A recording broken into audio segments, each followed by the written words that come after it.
ਵਾਹਿਗੁਰੂ ਜੀ ਕਾ ਖਾਲਸਾ, ਵਾਹਿਗuru ji ki fateh. Guru Peri Saat Sengaji, selamat datang di episode ke-6 SIK Indonesia Podcast. SIP. Pada hari ini kita akan membahas mengenai sejarah SIK yang ada di Sumatera. Bersama kita telah hadir secara online Serdar Manishwar Singh Ji dari Medan. Beliau adalah seorang SIK kelahiran Medan, lama sempat tinggal di luar negeri, dan saat ini kita mewawancara beliau. Beliau berada di Medan. Uncle Ji, Waheguru Ji Ka Khalsa, Waheguru Ji Ka Fateh. Terima kasih sudah menyempatkan waktu untuk hadir. Thank you. Terima kasih juga. Uncle, kita langsung bertanya-tanya mengenai apa topik kita pada hari ini. Pertama, kita mau tahu, Uncle Ji, bagaimana awal mula sejarah kedatangan SIK ke Indonesia, khususnya yang di Sumatera. Silahkan, Uncle Ji. Orang SIK yang masuk ke Sumatera, mereka datang kemari pada akhir abad 19. Dan pada saat itu mereka datang dengan kemauan sendiri. Tidak ikut semacam apa namanya itu agen atau agensi yang bawa kemari, itu enggak ada. Mereka datang dengan kemauan sendiri. Jadi mereka datang pada saat itu mereka bekerja sebagai apa namanya security guard, atau kita katakan penjaga di perkebunan-perkebunan. Udah itu sebagai apa namanya peternak sapi, udah itu ada juga sebagai pedagang, ya. Dari situ mereka kebanyakan datangnya mulai dari Pelabuhan Kalkuta. Oke. Pelabuhan Kalkuta, India. Dari situ mereka berangkat kemari melalui Pulau Pinang, baru seberang ke Medan. Ya, kebanyakan ya. Jadi itulah cerita singkat mereka awalnya datang ke Sumatera ini pada akhir tahun abad 19 itu. 18 sekian itu, 1876 begitulah. Dan mereka juga salah satu yang mereka itu sangat dihormati atau disenangi oleh Belanda ya. Dan mereka Belanda itu senang karena mereka disiplinnya tinggi. Nah, jadi Sumatera pada saat itu pun masih dibilang Sumatera, masih belum ada pembagiannya. Belakangan tahun-tahun 1940-an baru dibilang Sumatera Timur. Yang sekarang dibilang jadi Sumatera Utara. Oke. Nah, jadi pada saat itu belum ada namanya dari Sumatera atau apa, enggak. Dibilang Sumatera saja. Ya. Itulah yang saya mengetahui sedikit mengenai kedatangannya kemari. Ya. Baik. Ya. Kenapa Uncle sampai sekarang ya kalau di Medan begitu ya, orang SIK itu dipanggil orang Bengali? Itu mungkin tadi, Uncle bisa jelaskan kenapa istilah itu disematkan? Sebenarnya dibilang orang Bengali, itu orang Belanda sendiri yang sebut sebagai orang Bengali. Itu tadi mereka datang dari Kalkuta. Okay. Dari Punjab, singgah di Kalkuta, dari Kalkuta naik kapal laut kemari. Kalkuta itu adalah ibu kota West Bengal ya, atau kita bilang Benggala Barat. Itu provinsi yang ada di India namanya West Bengal. Ibu kota West Bengal, Kalkuta. Jadi kebanyakan orang Sikh yang keluar, banyak yang ke Kanada pada saat itu umumnya dari Kalkuta semua. Banyak keluar dari Kalkuta. Jadi yang ke Indonesia, yang ke Malaysia semua kebanyakan dari Kalkuta jalan. Jadi karena itu dibilang Bengali. Itu disebut Bengali karena itu asal Kalkuta itu adalah ibu kota Bengal. West Bengal, Benggala Barat. Yang sekarang juga nama provinsinya itu West Bengal di India. Itulah. Oke. Jadi karena itu orang Belanda sebut ini dari orang Bengali. Baik. Ya, ya, ya. Jadi kita juga bisa pahami dari penjelasan Angga tadi bahwa pertama-tama Sikh itu berkembangnya di Medan dulu, baru kemudian pindah ke kota-kota lain. Apakah begitu, Angga? Ya, kebanyakan dari Medan berkembang ke ke kota-kota lain seperti Pemantang Siantar, Tebing Tinggi, Binjai ya. Dan ada beberapa kota kecil-kecil seperti 50 juga banyak orang Sikh dulu di situ. Ada juga di Rampa ya. Rampa itu perjalanan antara Medan dan Tebing Tinggi ketemu Rampa nanti. Di situ juga ada orang Sikh dulu. Ya kan? Itu yang dekat ke Tebing Tinggi. Udah itu dari Medan juga banyak ke Aceh. Nah, yang ke Kutaraja, Banda Aceh sekarang disebut, Biren, Sigli. Ya, dari Medan juga banyak yang berangkat ke sana. Ya. Jadi banyak juga yang kerja sebagai tadi saya bilang itu security guard ya, atau kita bilang penjaga keamanannya ya. Di tempat-tempat itu juga sama ya, di perkebunan pada umumnya. Di perkebunan pada umumnya ya. Dan seperti itu juga orang juga peternak sapi di daerah-daerah lain juga jadi peternak sapi seperti di Binjai, Pemantang Siantar, di Tebing Tinggi itu juga seperti itulah. Baik, baik. Biasanya Angkel di mana orang Sikh itu ada, kalau ada berapa keluarga, ada sekelompok tertentu orang Sikh, mereka punya keinginan untuk pastinya ada gurdwara di situ. Nah, mungkin Angkel bisa kisahkan secara garis besar saja gurdwara-gurdwara yang ada di Sumatera waktu itu, atau bahkan dengar-dengarnya ada yang sekarang ini sudah tidak ada lagi di daerah itu. Nah, itu mungkin Angkel bisa ceritakan juga. Ya, yang pertama Medan ya. Medan salah satu yang dibangun, gurdwara yang pertama dibangun itu Medan, kalau nggak salah saya katanya ada yang bilang Tebing Tinggi ya. Tebing Tinggi yang pertama dibangun, bukan Medan. Yang pertama yang bangun itu Tebing Tinggi. Tahun 1911. Itu yang secara informasi yang saya terima ya. Kemudian Medan. Ya. Tebing Tinggi dulu masyarakat Sikhnya banyak. Ya. Terus Medan tahun 1920 kalau tidak salah saya. Ya. Terus ke Pemantang Siantar.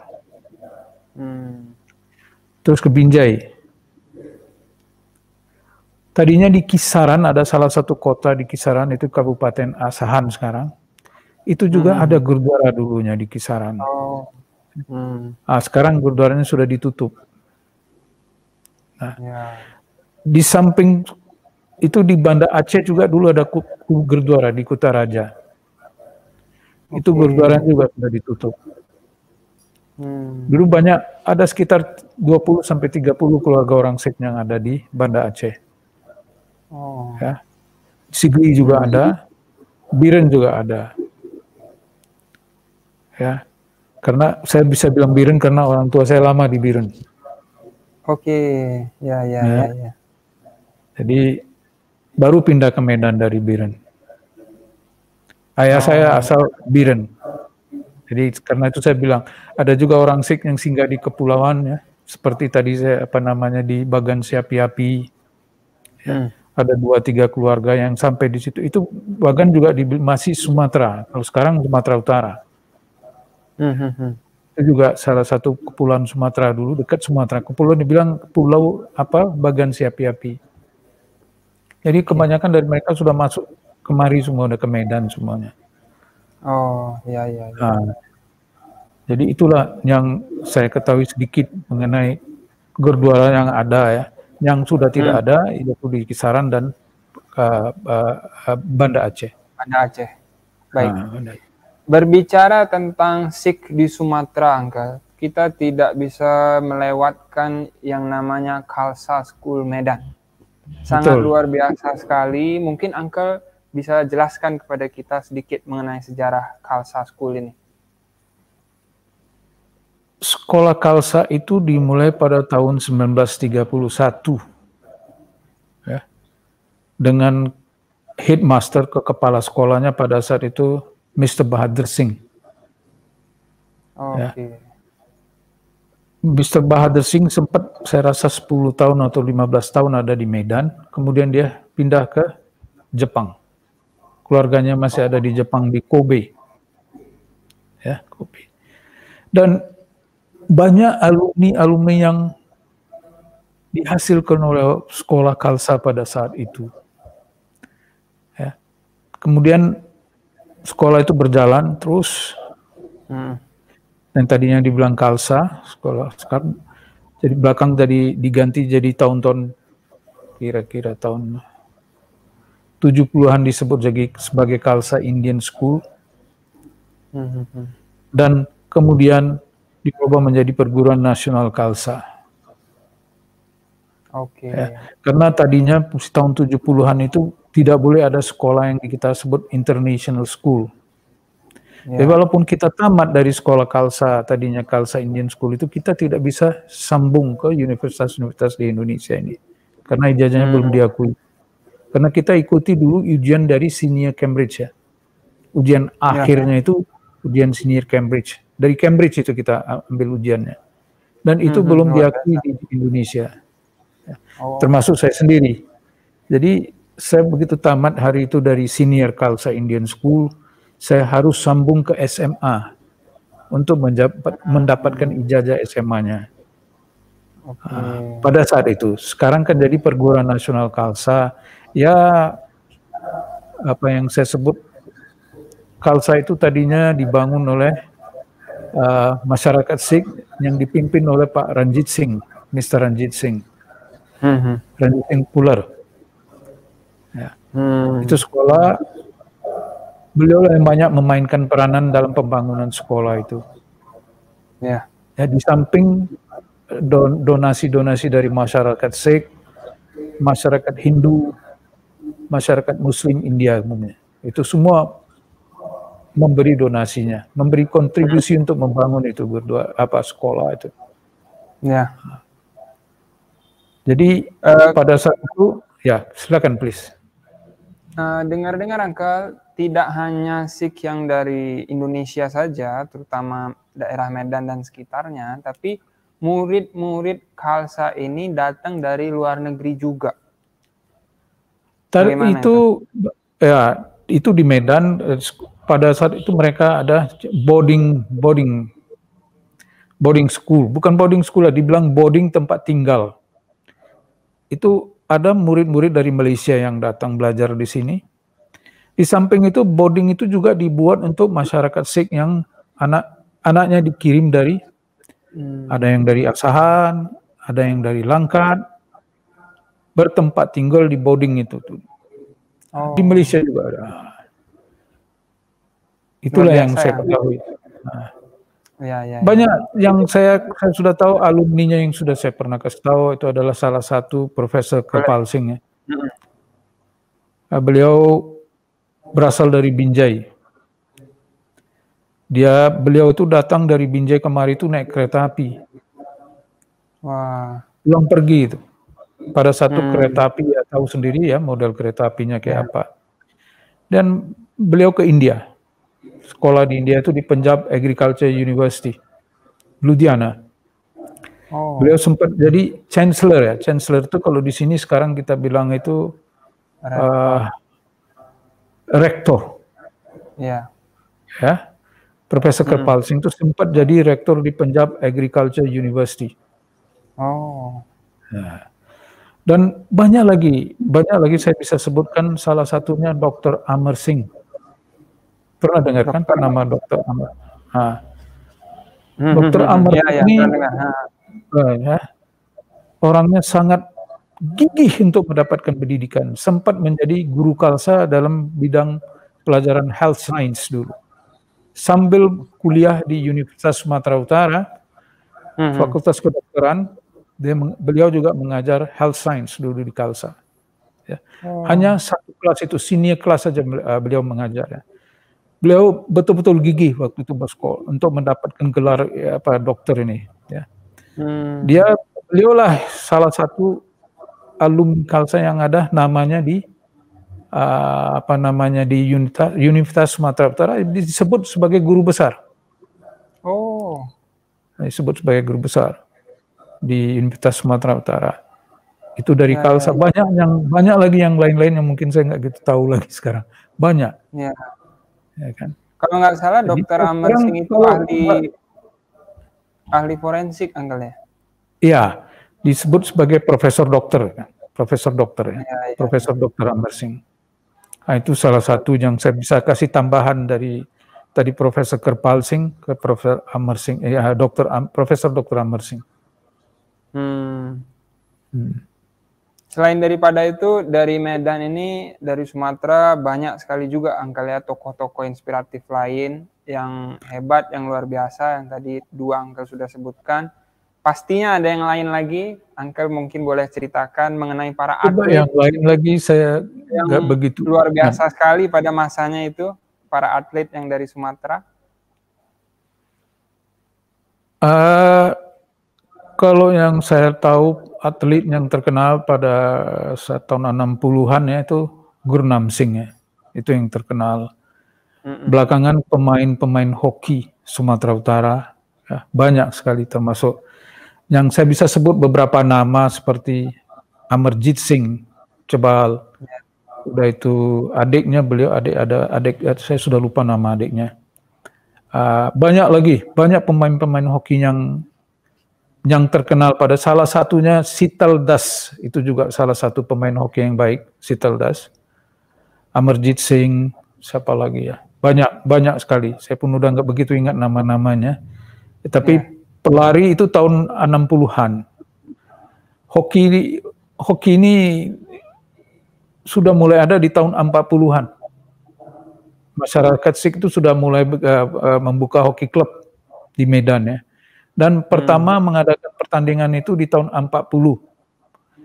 Dia bilang Sumatera Sikh dengan Malaysian Sikh. Pertandingan hoki di tahun 40 di Medan itu dilaksanakan. Ya. Pada saat itu guru-guru besar Khalsa ikut main ya. Salah satunya Master Gil Singh, Master Darbara Singh, Master Thakur Singh, siapa lagi itu? Ini papa saya juga ikut dalam itu dulu. Tahun 40 waktu mereka adakan pertandingan di Medan ini. Sumatera Sikh versus Malaysian Sikh. Itu tahun 40. Tahun 40. Dari situ hoki mulai berkembang terus. Ya. Ya kalau dalam dunia olahraga waktu itu banyak sekali dari Sikh ini yang terkenal, bahkan Gurnam Singh itu sampai menjadi katanya pelari kesayangan Presiden Soekarno. Betul. Luar biasa sekali. Betul. Jadi tadi saya lupa kasih tahu. Ya. Amarjit Singh pemain hoki yang baik, adiknya bernama Charanjit Singh. Beliau pelari atletik yang terkenal ya, yang dimana rekodnya sampai hari ini belum bisa terpecahkan. Pon keberapa itu saya nggak gitu tahu. Berapa ratus meter dia bisa lari, itu lari cepat itu yang saya sudah lupa itu. Cuman rekor nasionalnya belum bisa dipecahkan. Ya betul. Charanjit Singh, adik dari Bapak Amarjit Singh, Mr. Amarjit Singh adiknya Charanjit Singh. Nah, itu banyak pemain-pemain yang lain ya. Banyak sekali pemain-pemain yang lain. Itu pada saat tahun 60-an, 70-an ada banyak nama-nama yang lain ya. Ada yang bernama Hardial Singh, siapa lagi ya? Setuan Singh, pemain-pemain hoki pada saat tahun 60-an, tahun 70-an. Ya. Dan mereka banyak yang ikut ke PON juga. Tiap PON paling tidak ada 4-5 orang penjabi di di bidang hoki ya. Olahraga hoki. Tetap. Dan sekarang aja nggak ada udah. Gitu. Iya, sayang sekali Uncle ya, itu harus Iya, ada yang itu kalau diteruskan. bisa dikembangkan lagi ya bagus, kalau memang Hmm, nanti pengurus-pengurus yang baru bisa duduk ini, bisa mengembangkan lagi itu bagus ya. Jangan di bidang heeh, hoki aja, kalau bisa di iya. volleyball atau badminton atau Tolak peluru, basketball. kita ada sejarah Uncle ya, yang tolak peluru dari orang Sikh belum terpecahkan sampai sekarang, sejarah rekor nasional. Tolak peluru ini yang terbaru sekali, yang Oh, terbaru ya. terbaru. Yang tahun 70-an ini, 70-an 80-an saya rasa ya. 80-an itu. Oh, Itu anak muda masih, Sukraj Singh mhm. namanya. Oh, Ya. Sukra Singh, ya, ya, ya. Mungkin terkenal, ini kan baru aja ini kan. Kalau yang Mhm. dulu belum sampai ya. Kalau saya masih ingat, kecil-kecil dulu masih di Gurdwara besar di Medan ini. Banyak sekali pemain-pemain seperti ini, gulat, ya, pemain gulat. Udah itu lempar peluru, tapi tidak diikutkan ke tim nasional. Ya. Dulu ada Hmm, pelempar peluru yang sangat terkenal tuh Harban Singh namanya. Ya. oke. Itu juga, tapi nggak ikut ke tim nasional, nggak pernah diikuti gitu. Tapi bagus, pelemparan dia bagus, secara teknis bagus sekali. Satu lagi Munder Singh, ya, pelempar-pelempar Oke. peluru yang luar biasa pada saat itu. Tapi yang masuk tim nasional ini baru ini Sukraj Singh. Oh. Ini baru nih, Mhm. sekitar tahun 80-an atau 90-an. Ya, ya, ya, ya. Hmm. Luar biasa lah Hmm. tokoh-tokoh ini. Tidak hanya dibilang olahraga, tapi dibilang pemerintahan juga ada Uncle ya. Kita punya Uncle HS Dillon. Itu Bapak Almarhum. Harbinder Singh ya, sebagai salah satu penasehat presiden apa Beliau namanya. juga alumni Khalsa Uncle ya. Salah satu alumni Khalsa. Iya, salah satu alumni Khalsa, kalau saya tidak begitu jelas. Dari Universitas Sumatera Utara, udah itu ke IPB juga, Institut Ya. Pertanian Bogor. Itu juga beliau sempat jadi guru besar juga kalau saya tidak tahu. Ya, Kalau tidak, betul. saya tidak salah. Nah, Ya, banyak luar yang dari biasa. alumni Khalsa, saya tidak begitu ingat lagi siapa-siapa. Yang saya tahu ini, tadi yang saya sebutkan, udah saya sebutkan, nggak perlu diulang-ulang lagi. Baik, baik. Siapa lagi? Jadi berikutnya Uncle, dalam sejarah Sikh di Sumatera itu ada sempat satu insiden di mana Nishan Sahib itu diturunkan oleh Jepang. Nah, mungkin Uncle bisa Nah, ceritakan mengenai itu. itu yang saya terima informasi dari salah satu teman ya. Jepang mungkin berpikir bahwa itu suatu gedung pemerintahan. Mereka tidak tahu apakah itu Gurdwara atau tidak ya zaman Jepang. Jadi mereka suruh buka itu Nishan Sep. Ya terpaksa karena mereka yang berkuasa, jadi Nishan Sep itu dibuka.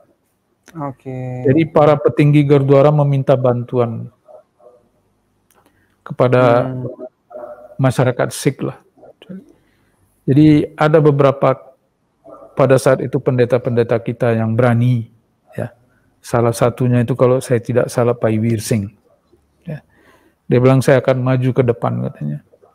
Dan beliau pergi ketemu dengan pihak-pihak Jepang ini, hanya memberitahukan bahwa itu bukanlah gedung pemerintahan, tapi itulah salah satu rumah ibadah. Ya, rumah ibadah Kopsik. Mereka mengerti dan mereka kembalikan itu Nishan Sep, terus dinaikkan lagi Nishan Sep. Oke. Itu informasi yang saya terima, tapi saya sendiri nggak gitu tahu sebenarnya. Apakah Oh, itu informasi yang saya terima aja. Itu yang ya, ya. tidak ada catatannya kalau yang itu. Baik, baik. Nah, Oke, Uncle. Mungkin kita sudah membahas secara garis besar. Tentu kita nggak bisa membicarakan semuanya secara detail karena Oke. keterbatasan waktu. Di akhir episode ini, Uncle mungkin ada menyampaikan pesan-pesan kepada para sengget yang menyaksikan generasi muda. Silakan, Uncle. Yang pesan saya itulah, kalau bisa generasi yang sekarang datang ini lebih banyak terlibat dalam bidang olahraga juga. kebanyakan anak-anak kita yang generasi sekarang ini banyak yang sudah sekolah, ya, sekolahan banyak. Mereka udah banyak ke perguruan tinggi. Sekarang banyak bidang ya, bukan satu bidang disiplin aja. Ada sekarang IT, segala macam ada. Kalau saya sekolah dulu IT belum ada, waktu masih di perguruan tinggi, ya kan. Komputer pun belum ada komputer yang besar. Sekarang komputer udah semuanya lepet semua jadi kecil-kecil kan. Dulu komputer besar. Dulu kalau kita waktu saya masih sekolah itu bikin gambar mesti pakai tangan segala macam. Sekarang semua udah melalui komputer, ya kan. Udah IT ya. Sekarang semua udah lengkap dan banyak sekali ada yang anak-anak kita sekarang ini ada yang ke jurusan kedokteran yang dulu mungkin di Medan hanya 1 atau 2 dokter, sekarang udah ada 10 sampai 15 dokter. Anak-anak orang Sikh di Medan. Udah banyak. Sampai itu sarjana ekonomi pun sudah banyak ya. Tapi yang ketinggalan kita itu sekarang hanya di bidang olahraga. Olahraga itu yang perlu ditingkatkan lah. Itu saya himbau kepada masyarakat Sikh di Medan ini, kembalikanlah itu olahraga kepada anak-anak ini sekarang. Ya kan dulu hoki ada, jadi bukan bidang hoki aja, boleh bisa di bidang badminton boleh. Karena anak-anak kita tinggi-tinggi badannya besar-besar. Maka physically mereka cukup baik. Anak-anak kita ini. Secara fisik ya mereka cukup baik, tinggi-tinggi anak kita. Dan bisa volleyball, bisa badminton, cukup baik. Hoki juga boleh. Ya kan itulah himbauan saya. Ya. Baik. Ya, setuju sekali Angga. Kita harus menghidupi kembali sejarah itu, di mana prestasi-prestasi gemilang yang telah diraih oleh atlet-atlet Sikh tidak boleh lenyap begitu saja, harus diteruskan oleh generasi muda. Tidak hanya Uncle, ya, kalau kita berbicara tentang sejarah, ini pasti setiap narasumber itu, termasuk sebelum Uncle kita wawancara Serdar Manjit Singh, juga menyampaikan hal yang sama, bahwa ini perlu kita fokus ke sini juga, para pemangku kepentingan perlu memikirkan ini juga, bagaimana caranya supaya generasi muda Sikh ada yang meneruskan itu. Terima kasih Angka atas nasihatnya. Terima kasih atas waktu yang sudah diluangkan untuk sharing. Apabila ada kesalahan, kami mohon dimaafkan. Saat Senggeji, terima kasih sudah bergabung di episode ke-6 Sikh Indonesia Podcast ini. Sampai jumpa di episode selanjutnya. Waheguru Ji Ka Khalsa, Waheguru Ji Ki Fateh.